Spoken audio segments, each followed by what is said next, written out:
До начала турнира остаются считанные минуты, и десятки спортсменов, выступающие в первый соревновательный день, активно разминаются перед предстоящими схватками. Заявлены весовые категории 55, 60, 66, 73 и 81 килограмм. Перед стартом с приветственным словом к участникам первенства обратился глава Ингушетии. Ноябрь чемпионат России, поэтому вы здесь сегодня должны себя проявить. Кто выдержит экзамен, тот попадет на чемпионат России, ну и в последующем может стать чемпионатом России. Желаю успехов, главное без травм, ну и чтобы организаторы соревнований, помимо соревнований, в промежутках организовали экскурсии для наших гостей и оказали внимание.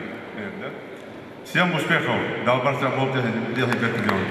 Схватки в этом году одновременно проходят на 4 татами, что выглядит очень зрелищно. На одном из них встретились два спортсмена из Ингушетии – Ислам Таршхоев и Умар Аздоев в весовой категории 66 килограмм. Оба участника показывают хорошую технику борьбы и внимательно следят за движениями оппонента. После 4 минут волнительного боя со счетом 2-0 победу одерживает дзюдоист в белом кимоно.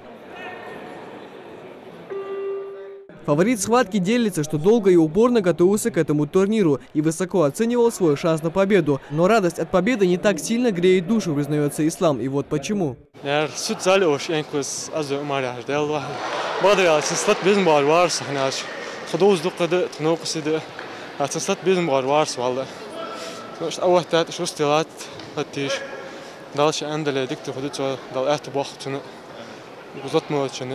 Из почти 400 участников Ингушетию на турнире представляет около 40 ингушских дзюдоистов. На 4-м татами к поединку готовятся участники весовой категории 81 килограмм. Дзюдоисты представляют Республику Дагестан и Кабардино-Балкарскую республику. С самого начала схватки ребята показывают достойную борьбу. Видно, что спортсмены намерены идти до конца, за выход дальше по турнирной таблице. Но победитель всегда один, и в этой встрече побеждает дзюдоист в синем. Соперник был физически сильный. Из-за этого я так ждал его, так сказать, атаки и сконтрил его. Вот и кинул. Всего же в течение 2 соревновательных дней более 400 спортсменов со всего Северного Кавказа будут бороться за звание сильнейшего в своей весовой категории. Судейскую коллегию представляют судьи международного класса, которые вместе с остальными почетными гостями высоко оценили уровень организации турнира. На самом деле здесь все на самом высоком уровне организовано. И не раз мы приезжаем в братскую республику Ингушетия, и мы здесь очень много соревнований проводили.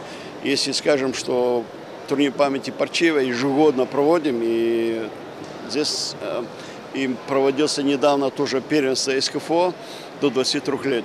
И все на самом высоком уровне. На следующий год, как мы знаем, намечено проведение самого главного старта в России по дзюдо. Это чемпионат России.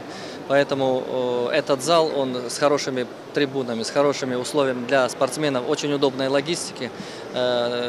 Для дзюдо он очень идеален. Министр по физической культуре и спорту региона Дауд Алхазуров отметил, что дзюдо в Ингушетии по праву является одним из самых популярных видов спорта. Это доказывают не только наши именитые спортсмены, но и тот факт, что с каждым днем все больше и больше юных ребят приходят в секцию дзюдо. Это хороший имидж для республики.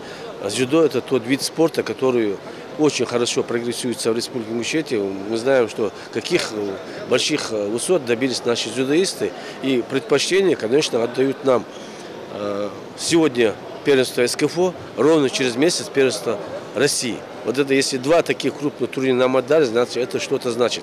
Федерация дзюдо России проводит мероприятия, где они популяризуются. А дзюдо у нас, как мы сами знаем, это номер 1 за республики. В первый день соревнований большинство спортсменов показали достойные результаты в каждой из схваток. Но это лишь начало. Уже завтра, во 2-й соревновательный день, лидерство будут оспаривать юниорки и юниоры в 11 весовых категориях, а также состоится награждение победителей и призеров этих соревнований.